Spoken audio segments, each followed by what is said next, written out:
Civic ভলেন্টিয়ারের ঘুষ নেওয়ার video viral হয়েছিল সকালে। বিকেলের মধ্যে অভিযুক্তর বিরুদ্ধে অ্যাকশন নেওয়া হলো। অভিযুক্তকে সিভিকের দায়িত্ব থেকে সরানোর পাশাপাশি ওই ট্রাফিক পয়েন্টের দায়িত্বে থাকা এএসআইকেও পুলিশ লাইনে ক্লোজ করল জলপাইগুড়ি জেলা পুলিশ।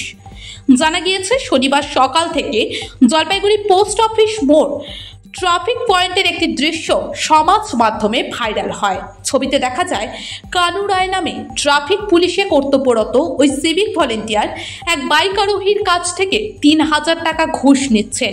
শুধু তাই নয়, ১০০ টাকার নোটগুলো ট্রাফিক পয়েন্টের কিওস্কের ভেতর গুনেও দেখছেন ওই অভিযুক্ত।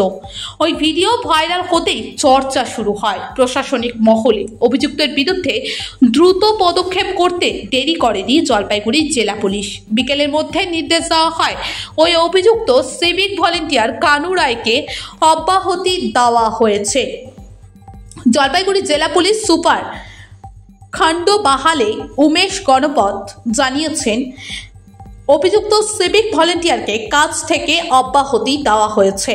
অন্যদিকে ট্রাফিক পোস্টে থাকা পুলিশ অফিসারকে ক্লোজ করে বিভাগীয় তদন্ত শুরু করা হয়েছে। পুলিশের বিরুদ্ধে জেলার বিভিন্ন জায়গাতেই রাস্তাতে গাড়ি থামিয়ে টাকা চাওয়ার অভিযোগ ওঠে। এবার তেমনই একটি ঘটনা দ্রুত পদক্ষেপ দেখা গেল, এমনই জানাচ্ছে নেটিজেনদের একাংশ।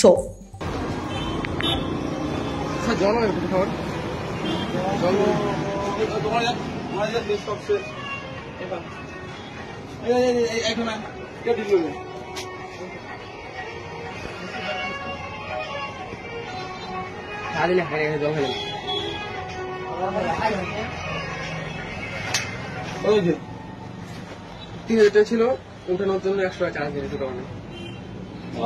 বলতে হবে কথা বলছিলাম। হ্যাঁ, চার বলছিল না, ৩,০০০ কথা হয়েছিল। ৩,০০০ কথা হয়েছিল। ডাক দিন তোর নাই নাই আমাদের ১ টাকা নেই। আর যা ছিল একদম খালি পকেটে, একদম কিচ্ছু নেই।